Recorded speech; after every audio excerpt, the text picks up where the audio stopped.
Hi, my name is Joy Axelson. مرحبا، أنا اسمي جوي أكسلسون. I'm originally from the US, but I live in Sweden. أنا أساسا من الولايات المتحدة الأمريكية، ولكن أعيش في السويد. I work with YWAM Stockholm. أنا أعمل مع YWAM ستوكهولم. And I also work with the English Online School Biblical Studies. وأيضا أعمل مع دراسة الكتاب المقدس باللغة العربية عن طريق بعد. And Magdi is our translator. وأنا اسمي مجدي بترجم. And he is from Egypt. وأنا من مصر. Today we're going to look at the historical background to Ephesians. اليوم هننظر إلى الخلفية التاريخية لأهل أفسس. For the original reader. لأهل أفسس.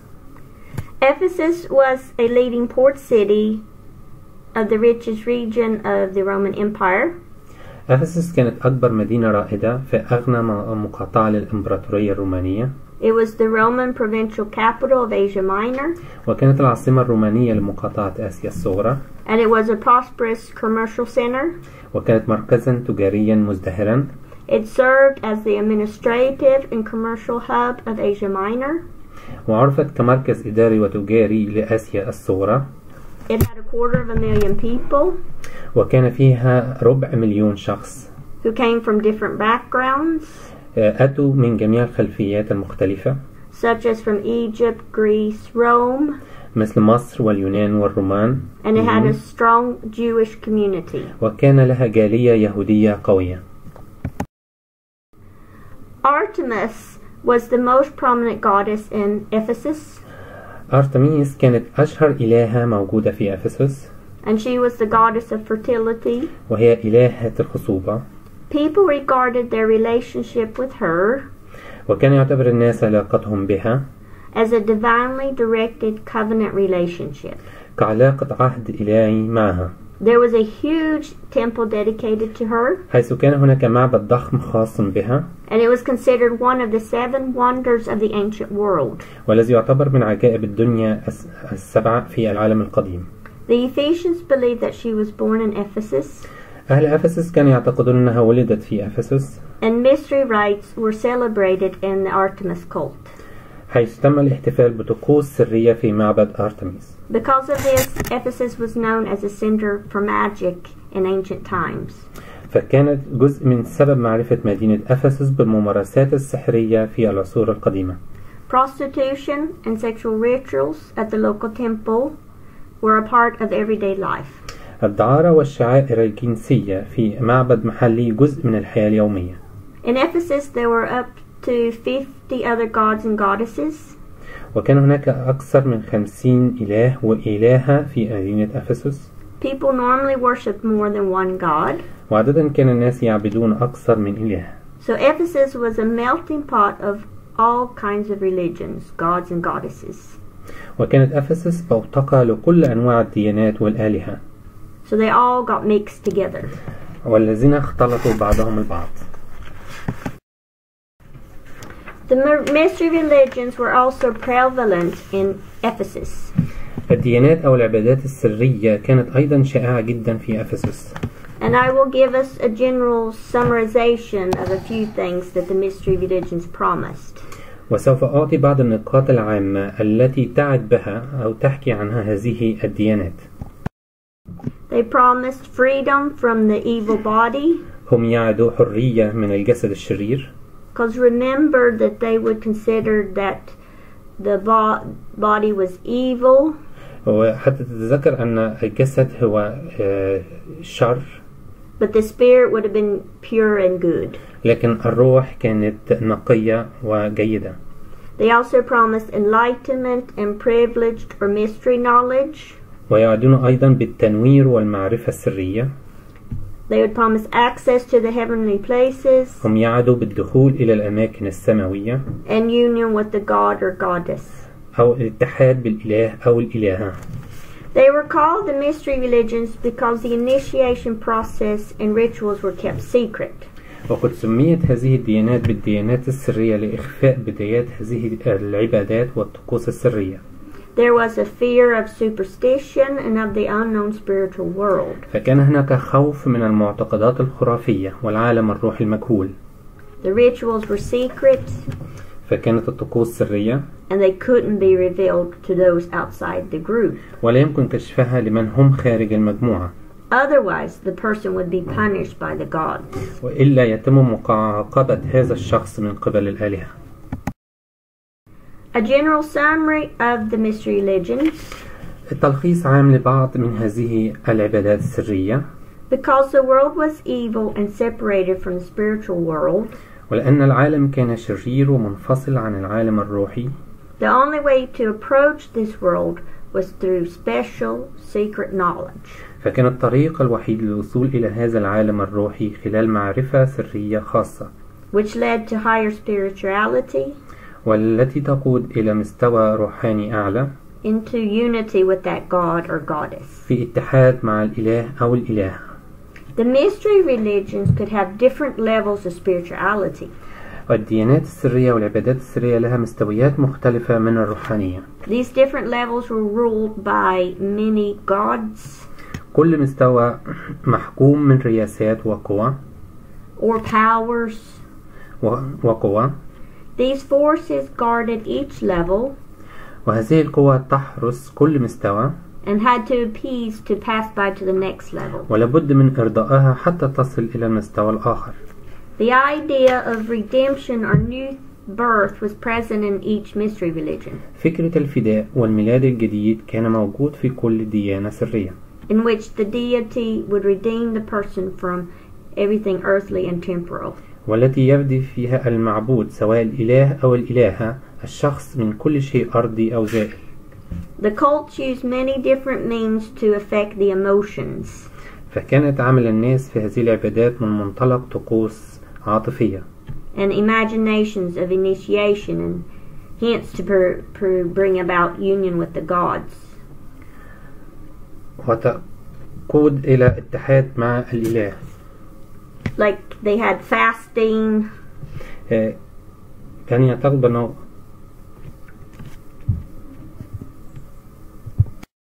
The cults used many different means to affect the emotions. واستخدمت هذه العبادات كثير من الطرق المختلفة لتؤثر على العواطف. The imagination of initiation and hence produced union with the gods. والخيالات أو الإدراك وبالتالي إحداث اتحاد مع الإله. They had processions. فعندهم مواكب. Fasting. صيام. Play. ألعاب. Acts of purification. أعمال تطهير. Blazing lights. أضواء ملتهبة. Exorcists. Liturgies. صلوات باطنية أو خفية مثل دمدمة غير مفهومة. Mystery religion rituals included ceremonial washings. وتضمن طقوس هذه الديانات السرية احتفالات الاغتسال. Which often included blood. عادة بالدماء. Animal sacrifices. ذبائح حيوانية. Sexual acts with priests or priestesses. أعمال جنسية مع الكهنة أو الكاهنات. Orgies. عربدة. Elastic emotional expressions. تعبير عن مشاعر النشوة. And magic. والسحر. These groups usually met at night in secret locations. وعادة تجتمع هذه المجموعات أثناء الليل في أماكن سرية. The most prominent gods of the mystery religions. وكانت هذه الديانات أو العبادات السرية الأكثر شيوعا were Isis. هم إيزيس. Orsis. أوزوريس. Mithranra. مصرا. Cybele. سيبيل. We want to look at two of the mystery religion goddesses. وهننظر إلى اثنين من الآلهة. Just to give you an example of what they did. فقط سنعطي مثال لماذا يفعلون. So we will look at Cybele. وهننظر إلى عن سيبل. She was the mother goddess of fertility. كانت إلهة الخصوبة الأم. She could cure from disease and protection from war. هي تمكن أن تعالج من الأمراض وتحمي من الحرب. Part of the mystery worship of this goddess. وجزء من هذه العبادة السرية لهذه الآلهة. Including a person eating a ritual meat and descending into an underground chamber. كان ضمن شخص يأكل لحم حي نازلا في غرفة تحت الأرض. Okay, one of the rituals that would be performed. واحدة من الطقوس التي كان يتم عملها was recorded by the Latin Christian writer Rudinitius. فقد سجلت بواسطة الكاتب اللاتيني المسيحي رودينتيوس. A person would go into a wooden box شخص يدخل في صندوق خشبي under which a bull was killed, فوقه سور مقتول، and through thousands of holes in the wood, ومن خلال آلاف الثقوب الموجودة في الخشب the blood would run down. يجري الدم إلى أسفل. The person would receive the falling blood والشخص يستقبل هذا الدم النازل on his head, على رأسه on his clothes, وملابسه and on his body. وعلى جسده. The blood poured over his face, وينسكب الدم على وجهه and he would lick the blood and drink it. فيلعقه وأيضا يشربه. This bloody baptism هذه المعمودية الدم was believed to purify a person from sin. كانت لتطهير الشخص من الخطية. Ugh, horrible. Men would sometimes castrate themselves وأحيانا كان الرجال يخصوا أنفسهم and become this goddess priest ويصبح كاهن هذه الإلهة and wore women's clothes. ويرتدي ملابس نسائية. Worship to this goddess وضمن عبادة هذه الإلهة included orgies and emotional worship. شخص عملاق بشع والعبادة انفعالية. We want to look a little at the goddess or Dionysus. هنبص عن الإله لفترة صغيرة عن الإله اسمه ديونيوس. And this was a god which was a fruit god. وكان هذا الإله إله آخر هو إله الفاكهة. He was the god of life. إله الحياة. And had the power of a tree. وعنده قوة للشجر. This god was popular among women. وهذا الإله كان معروف بين النساء. Worship of this god usually happened at night. وعادة عبادة هذا الإله كانت تحدث أثناء الليل. And included wild dancing. وتتضمن الرقص الجامح. Drinking uncontrollably. الشرب بغير حدود. Use of drugs. استخدام المخدرات. Ritual shouting. طقوس إطلاق النار.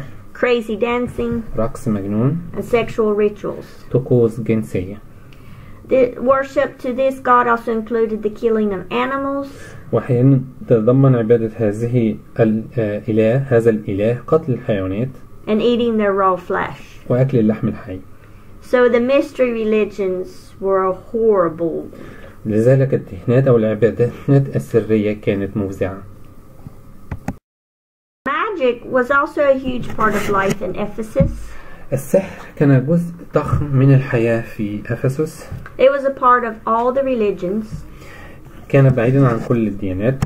People lived in fear. قد عاشوا الناس في خوف. And worry of the spirits. وقلق من الأرواح.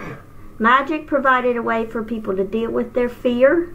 فقد قدم السحر طريقة يتعامل بها الناس مع خوفهم. People would wear protective necklaces or bracelets. فكان الناس يلبسون الأعقاد والأساور. Which had the gods' names written on them. مكتوب عليها أسماء الآلهة لحمايتهم. So the people would be protected from evil spirits. مكتوب عليها أسماء الآلهة لحمايتهم من الأرواح الشريرة. People would also speak out certain spells. وكان أيضا الناس ينطقون برقيات معينة وبعض الكلمات السحرية. To bring about a blessing or curses on other people. ليجلبوا بركة أو لعنة على الآخرين. For the normal person in Ephesus.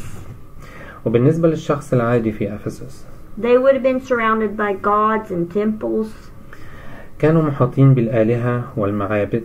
And the temples would line the marketplaces and streets. والمعابد منتشرة في الأماكن العامة والشوارع. There were philosophers and priests. كان هناك فلاسفة وكهنة. There would have been guilds, which are like clubs or unions. وكان هناك نقابات زي اتحادات أو مجموعات أو نوادي. Friends or parents would talk about all types of gods.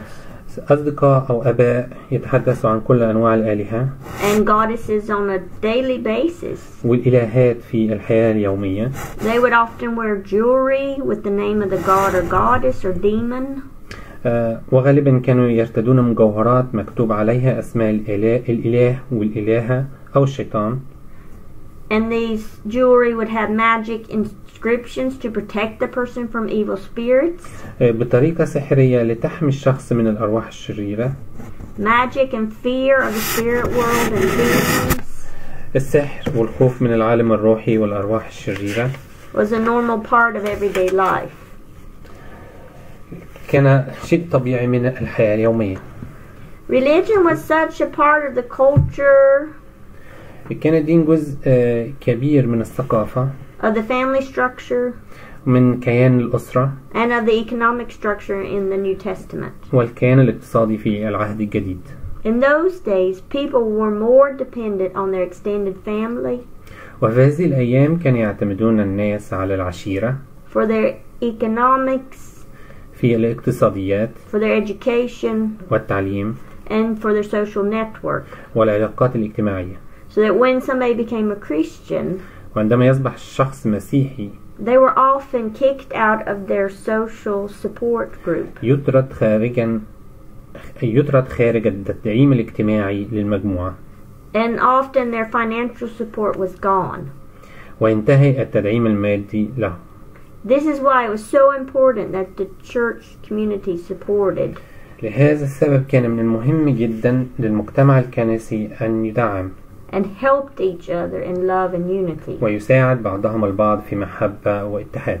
It's also important ومن المهم أيضا to realize those who persecuted Christians.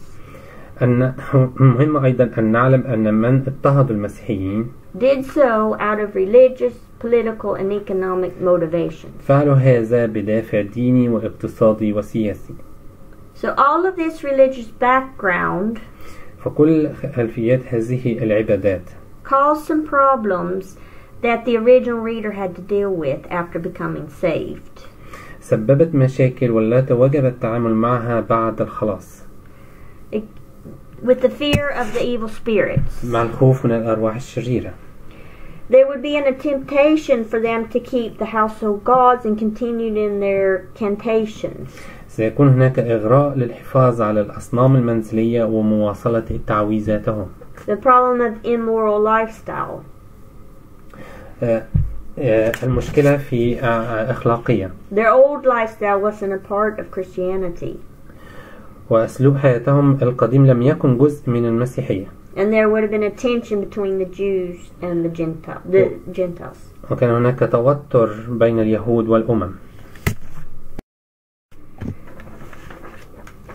So here Paul is addressing all of this background in Ephesians. وهنا بولس يعرض كل هذه الخلفية لأهل أفسس.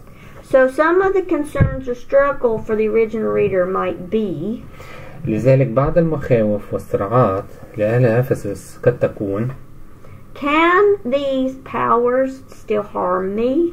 هل ما زالت هذه القوة تستطيع أن تؤذيني؟ They might think, do I need to fear these powers? ربما يفكرون هل أحتاج أن أخاف من هذه القوة؟ Do I still need to wear a protective charm? هل أحتاج أن أرتدي شيء من السحر الواقي؟ Where does Jesus stand in relation to principalities and powers? أين يقف المسيح من هذه السلاطين؟ Is Jesus stronger than these? هل المسيح أقوى منهم؟ Can Jesus be manipulated? هل يمكن للمسيح أن يتلاعب؟ Through magic like these other powers? من خلال السحر مثل هذه القوى الأخرى؟ How can we gain access to Christ's power for protection? كيف نحصل على قوة المسيح للحماية؟ How can a Christian resist the attacks of powers without the help of the former methods? كيف يقاوم المسيحي هذه القوة من غير مساعدة الوسائل المألوفة؟ Do I need special knowledge for salvation? هل أحتاج إلى معرفة خاصة للخلاص؟ Christianity is pretty simple. المسيحية بسيطة جدا. Do these other religions have something to offer? هل يوجد شيء في هذه العبادات الأخرى تقدمه؟ Can somebody put a curse on me? هل يستطيع شخص أن يضع لعنة علي؟ Is my life governed by fate? هل حياتي محكومة بالقدر؟ Am I supposed to live any different as a Christian? هل من المفروض أن أعيش مختلفا كمسيحي؟ Who am I? من أكون؟ What is my identity in Christ? ما هي هويتي في المسيح؟ So Paul addresses these concerns in Ephesus. لذلك بولس يعرض أو يقدم هذه المخاوف في رسالة أفسس. He reminds the original reader هو يذكر أهل أفسس that they have already solved the mystery, بأنهم قد عرفوا السر which is the gospel. وهو الإنجيل. They are above all of these powers فهم فوق كل هذه القوة because they are in Christ, لأنهم في المسيح who sits above all these powers. الجالس فوق كل هذه القوة. God is in control of their lives, الله هو ضابط حياتهم، so they don't have to fear fate or these evil spirits. لذلك لا يجب أن يخافوا القدر والشر أو الأرواح الشريرة. And that the gospel is for everyone. والإنجيل لكل واحد. This is the end of this session. دي نهاية المحاضرة الأولى.